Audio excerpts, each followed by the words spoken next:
السلام علیکم دوستو، آپ دیکھ رہے ہیں سلام بنگلور۔ بزم شاہین کی جانب سے پہلی مرتبہ عالمی مشاعرے کا انعقاد کیا گیا ہے۔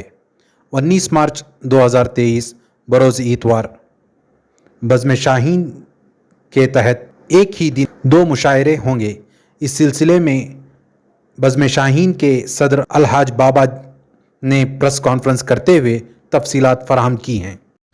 السلام علیکم ناظرین، جیسا کہ آپ جانتے ہیں کہ بزم شاہین پچھلے 30 سالوں سے ادبی پروگرام کرتی آ رہی ہے۔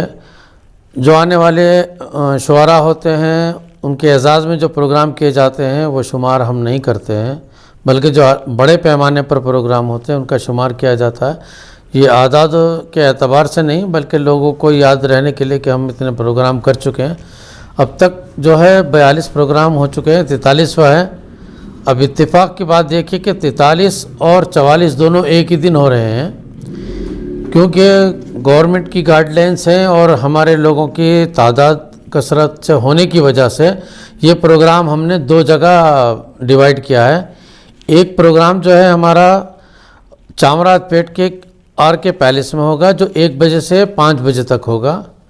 دوسرا پروگرام جو ہوگا وہ شام کو 5 بجے سے پیلس گراؤنڈ گایتری وہار میں ہوگا، جو آر کے پیلس میں ہے چامراج پیٹ میں، اس میں داخلہ عام ہے، کوئی بھی آ سکتے ہیں، کہیں سے بھی آ سکتے ہیں۔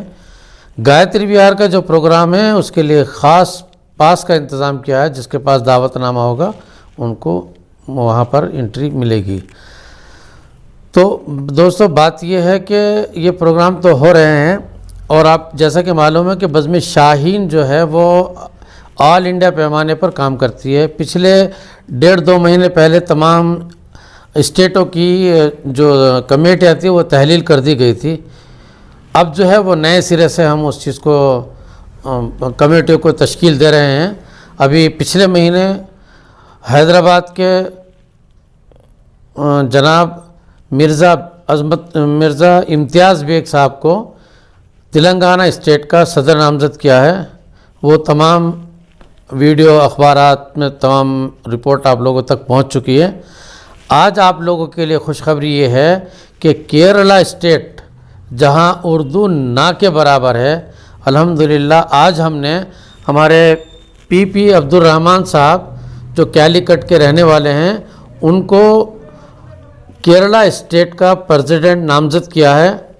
میں امید کرتا ہوں عبد الرحمن صاحب سے کہ جیسے ہمارے یہاں بنگلور شہر میں اطراف میں ہم پروگرام کرتے ہیں ویسے ہی آپ کیرلا میں بھی کریں گے، اور اس میں اردو کا جو لوگ کام کر رہے ہیں، اردو کے لیے جو کام کر رہے ہیں، اس میں آپ ہمارا تعاون بھی کریں گے۔ تو اب تک کتنی شاخیں قائم ہوئی ہیں؟ ابھی فی الحال جو ہے بنگلور، اس کے بعد تلنگانہ، اس کے بعد کیرلا اسٹیٹ، یہ تیسری ہے۔ اس کے بعد جتنے بھی لوگ آتے جائیں گے جڑ رہے ہیں، ہم انشاءاللہ ان کو جوڑتے رہیں گے۔ ابھی دبئی میں بھی انشاءاللہ بہت جلد اس کی شاخ شروع ہونے والی ہے۔ ابھی وہاں کا رمضان کے بعد انشاءاللہ وہاں کا دورہ ہے، اس کے بعد وہاں بھی انشاءاللہ شاخ قائم کریں گے۔ کیسے آپ کس بنیاد پر شاخیں قائم کرتے ہیں؟ یہ صرف ہمارے دوست، ہمارے مخلص، ہمارے کرم فرما، اردو سے محبت کرنے والے، اردو کو چاہنے والے جو مجھ سے منسلک ہیں وہ لوگ آتے ہیں اور ہمارا ساتھ دیتے ہیں۔ ہم انہی کی بدولت، انہی کے صدقے اور طفیل سے ہم ان کو اس کام کو انجام دیتے ہیں۔ کسی بھی ادارے کو چلانے کے لیے مالی تعاون اور فنڈز درکار ہوتے ہیں، تو بزم شاہین کا کیا نظام ہے؟ بزم شاہین صرف اللہ پر بھروسہ رکھ کر کام کرتی ہے، کسی کے پاس جا کر کہ یہ کرنا وہ چیزیں نہیں کرتی۔ جب پروگرام شروع کرتے ہیں تو اللہ کے اوپر بھروسہ کر کے کام شروع کر دیتے ہیں۔ اللہ اپنی طرف سے کیسی مدد دیتا وہ ہم بھی نہیں جانتے، آج تک ہمیں بھی نہیں معلوم ہوا ہے۔ ہم نے کبھی کسی سے جیسے کہ تعاون لیتے ہیں ویسا نہیں لیا ہے۔ جو ہمارے دوست لوگ ہیں، مخلص ہیں، ہمارے لیڈران حضرات ہیں یا دوسرے دوست احباب ہیں، ان کو کسی کو کوئی کام دے دیا، انہوں نے کوئی کام کر لیا، کر دیتے ہیں، بس اسی طرح سے چل رہا ہے۔ آگے چل کر ہم کوشش کریں گے کہ اس میں جو ہے دوسرے لوگ اگر تعاون کرنا چاہتے ہیں ان کا تعاون لیں۔ وہ کیسے لیں وہ ابھی تک ہم نے اس کے اوپر ڈسکس نہیں کیا ہے۔ تو اب جو مشاعرہ ہو رہا ہے، کیا اس کے لیے اردو اکیڈمی یا حکومت سے کوئی تعاون حاصل ہوا ہے؟ ابھی تک تو نہیں ہے، کوشش کر رہے ہیں، اگر دیں گے تو الحمدللہ، نہیں تو پروگرام تو ہمارا ہوگا ہی۔ یعنی درخواست آپ نے دی ہے؟ درخواست تو 6 مہینے پہلے دی ہے، لیکن ابھی تک کچھ نہیں ہے. اگر ہوگا تو انشاءاللہ ہم ضرور ان کا تعاون لے کے کریں گے، اور اگر نہیں ہوا تو الحمدللہ پروگرام تو چل ہی رہا، کر ہی رہے ہیں، تیاریاں پوری زور و شور پر ہیں.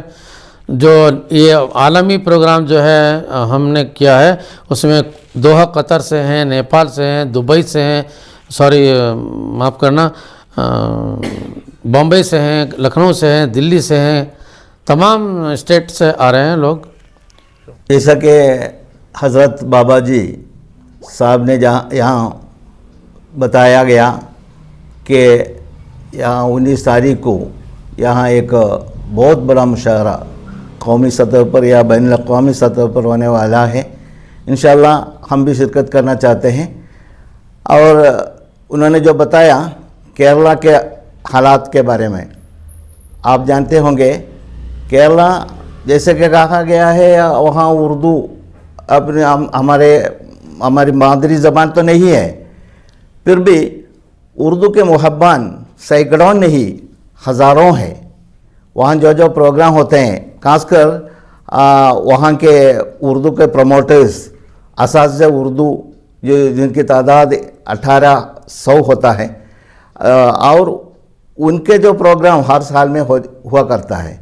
اور اسی طرح ہمارا سیمینارز اور مشاعرے بہت کم ہوتے ہیں. کیرلا میں شاعر لوگ بہت کم ہیں، تو مشاعرے تو کم ہوتے ہیں، پھر بھی سیمینارز اور عام اجتماع تو اردو ہی میں منعقد کیے جاتے ہیں.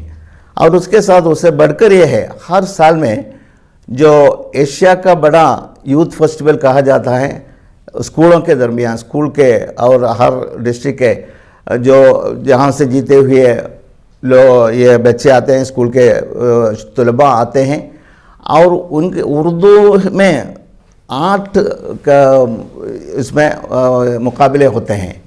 غزل خوانی کا مقابلہ ہوتا ہے، نظم خوانی کا مقابلہ ہوتا ہے، گروپ سانگ ہوتا ہے، تقریر کا مقابلہ ہوتا ہے.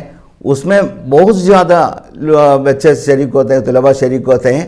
اور اس کے ساتھ اس کے دیکھنے والے یعنی اس کے سامعین اور ناظرین کی بھی تعداد ہزاروں ہیں. یعنی ہر سال میں وہ پہلے ڈسٹرکٹ طور پر اور اس سے پہلے یہ سب ڈسٹرکٹ طور پر سطح پر اور آخر میں یہ اسٹیٹ سطح پر یہ مقابلے ہوتے ہیں. 5 یا 6 دن میں یہ منعقد کیے جاتے ہیں. یہ گزشتہ سال میں کیلیکٹ میں ہوا تھا.